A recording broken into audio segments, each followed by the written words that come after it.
অত্যাধিক উত্তেজনা আমাদের স্বাস্থ্যের পক্ষে ভালো নয়, সাথে সাথে আমাদের এক্সামের জন্য ভালো নয়। এরকম একটা বিষয় নিয়ে আজ আমি তোমাদের সামনে বলতে এসেছি। থাম্বনেলটা তোমরা দেখেছো, বহু পরীক্ষার্থী এবছরে ফেল করতে চলেছে। এবার কেন ফেল করতে চলেছে সেই বিষয়টা আমি তোমাদেরকে বলবো। আরেকটা নিয়ে অত্যাধিক উত্তেজনা কেন বলেছি, অত্যাধিক উত্তেজনাও যেই কারণের জন্য বলছি সেটাও তোমাদেরকে আমি বলবো। ইতিমধ্যেই এখন একটা ট্রেন্ড চলে এসেছে, সেই ট্রেন্ডটা কি, যেই এক্সাম শেষ হলো, এক্সাম শেষের পরেই বিভিন্ন মানুষজন চলে যাচ্ছে এক্সাম হলের সামনে, আর সেখানে গিয়ে শিক্ষার্থীদের বিভিন্ন প্রশ্ন করা হচ্ছে, তার উত্তরে বিভিন্ন রিয়াকশান দিচ্ছে এই পরীক্ষার্থীরা। এবার কিছু কিছু রিয়াকশান অনেক ভয়ঙ্কর হতে চলেছে। সেই ভয়ঙ্করগুলো কী কী, আমি ইতিমধ্যে দেখছিলাম যে কয়েকজন স্টুডেন্ট কী করছে, পকেট থেকে বিভিন্ন টুকলি, যেটাকে বলা হয় একদম, সেই টুকলিগুলো বের করে বলছে কি যে এক্সামে এলো, এই কমন এসছে, এই এসছে, সেই এসছে, তো এই বিষয়গুলো, এটার জন্য মধ্যশিক্ষা পর্ষদ একটা কঠোর স্টেপ নিতে চলেছে। তাছাড়াও আর একটা বিষয়, সেই বিষয়টা কি, এবারে বহু পরীক্ষার্থী ফেল করতে চলেছে, তার পিছনেও আরও একটা কারণ রয়েছে। সেটা কি, মধ্যশিক্ষা পর্ষদের বিভিন্ন নোটিশ থেকে আমরা জানতে পারছি এখানে কি, এখানে হচ্ছে তোমাদের এই বছর যেই সকল স্টুডেন্ট তাদের প্রজেক্ট জমা দেওনি, তারা কোনোভাবেই এই বছর পাশ করতে পারবে না। এটা গেল একটা বিষয়।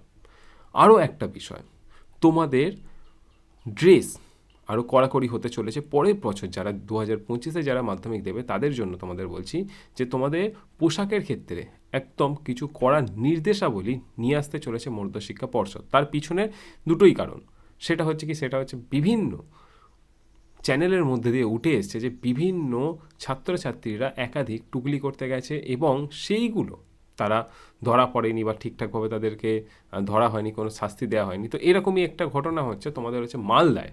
মালদার ক্ষেত্রে করেছে কি, মালদার ক্ষেত্রে কিছু স্টুডেন্ট একদম অন ক্যামেরায় এসে তারা এক্সামের পরে বইটা অন ক্যামেরায় ছিঁড়ে ফেলে দিয়ে বলছে যে তারা যে আর তাদের এই বইয়ের দরকার নেই। এই সকল বিষয়গুলোর ওপরই সম্ভবত নজরদারি রেখে তোমাদের এই স্টেপগুলো নেওয়া হচ্ছে।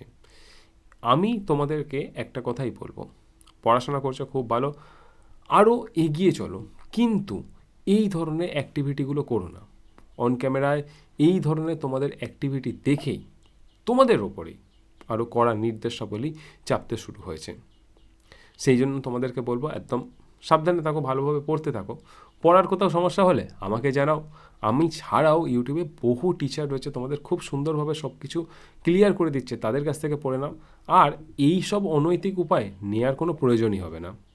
যাই হোক, আমি তোমাদেরকে আরও একটা বিষয় বলি যে তোমাদের বিভিন্ন লাইভ ক্লাস তো আমি নিয়ে আসছি, কোথায় কোন টপিক অসুবিধা হচ্ছে সেইগুলো জানাতে পারো। তাছাড়া আমার অ্যাপ রয়েছে, সেখানেও পড়তে পারো। ইউটিউবে আমার ফ্রি ক্লাস অ্যাভেলেবেল রয়েছে, পড়ে নিতে পারো। আর তোমরা স্কুলের বাইরে ক্যামেরাম্যানদের একটুখানি ভেবে চিনতে উত্তর দেবে, কারণ হচ্ছে কি, তোমাদের কোনো কোনো অ্যান্সার কিন্তু তোমাদের ওপরেই খাঁড়ার ঘা হয়ে পড়তে পারে। তো সেই বুঝে সব বিষয়গুলো থেকে সাবধান হয়ে তোমরা কিন্তু সঠিকভাবে চলবে। তার সঙ্গে সঙ্গে আরও একটা জিনিস, মধ্যশিক্ষা পর্ষদ এইবারে কড়াকড়িভাবে জানিয়ে দিয়েছে, যেই কয়েকজন স্টুডেন্ট প্রজেক্ট জমা দাওনি তাদের কোনোভাবেই কোনো রূপ পাশ করানো হবে না। এবার এই কথাটা কেন বলছি, এর আগে কি হতো, হ্যাঁ আগে আমরা দেখেছি প্রজেক্ট জমা না দিলেও কোনোভাবে পাশ করানো হতো, এবং অনেক স্টুডেন্ট এবছর এক্সপেক্ট করছিল যে যদি আমাদেরকেও পাশ করানো হয়ে যায় তো তাহলে খুব ভালো হবে, সামনে ভোট আছে, এর জন্য অনেক কিছু হতে পারে, এই হতে পারে, ওই হতে পারে। তো কোনো কিছু হবে না, একদম কড়াকড়িভাবে জানিয়ে দিয়েছে, যদি তুমি তোমার প্রজেক্ট না জমা দাও, যদি তুমি রিটেন এক্সামে একদম ফুল মার্কসও পাও, যতই নাম্বার পাও না কেন, তাহলে তোমারকে কিন্তু পাশ করানো হবে না। এক্ষেত্রে সবাইকে বলবো, এবং যারা পরবর্তী 2025-এ মাধ্যমিক দিতে যাচ্ছ তোমাদেরকেও আমি বলবো যে এই ধরনের ভুল নয়, প্রজেক্টটা তোমাকে করতে হবে, তোমাকে এক্সামও দিতে হবে, আর একদম সাবধানতার সঙ্গে যেতে হবে। কোনো খারাপ ব্যবহার নয়, অন ক্যামেরায় তো নয়। এটা তোমাদের এই বয়সে তোমরা ভাবছো যে আমি এরম বলে দিলাম, তো এরম বলে দিয়ে আমি হিরো হয়ে গেলাম।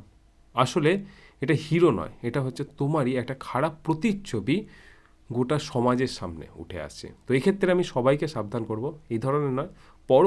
পড়ে পুরো একদম একদম এক্সাম দিয়ে আসো, তারপরে তোমার সামনে আসবে রিপোর্টাররা, তখন তুমি ইন্টারভিউ দেবে, সেই ইন্টারভিউটা হবে পুরো আলাদা রকমের, সেখানে পুরো অনেক বেশি সম্মান বাড়বে। কিন্তু এই ধরনের অ্যাক্টিভিটি করে তুমি তোমার সম্মান বাড়ানোর জায়গায় কিন্তু কমিয়ে ফেলছো। হ্যাঁ, তুমি বলছি, এবার অনেক স্টুডেন্ট হচ্ছে স্যার আমি তো এরকম করিনি। আমি না, যারা করেছে তাদের উদ্দেশ্যে বলছি, এবং প্রত্যেকটা স্টুডেন্টই ভালো, এরকম করেছো ঠিকই, কিন্তু শুধরে নাও, অসুবিধা নেই। আর অনেক স্টুডেন্ট তো অনেক ভালোভাবে পরীক্ষা দিয়েছে এবং আমাকে অনেকে কমেন্ট করে জানিয়েছে যে প্রচুর ভালো এক্সাম হয়েছে। যাই হোক, এক্সাম ভালো হয়েছে এবং রেজাল্টও খুব ভালো হবে। তবে এখন আর টেনশান নয়, ভালোভাবে কিছুদিন ওয়েট করো, ভালো রেজাল্ট নিয়ে একদম দেখা হবে এবং আমার সঙ্গেও তোমাদের দেখা হবে, অন ক্যামেরায় ইন্টারভিউ হবে, সব কিছু হবে।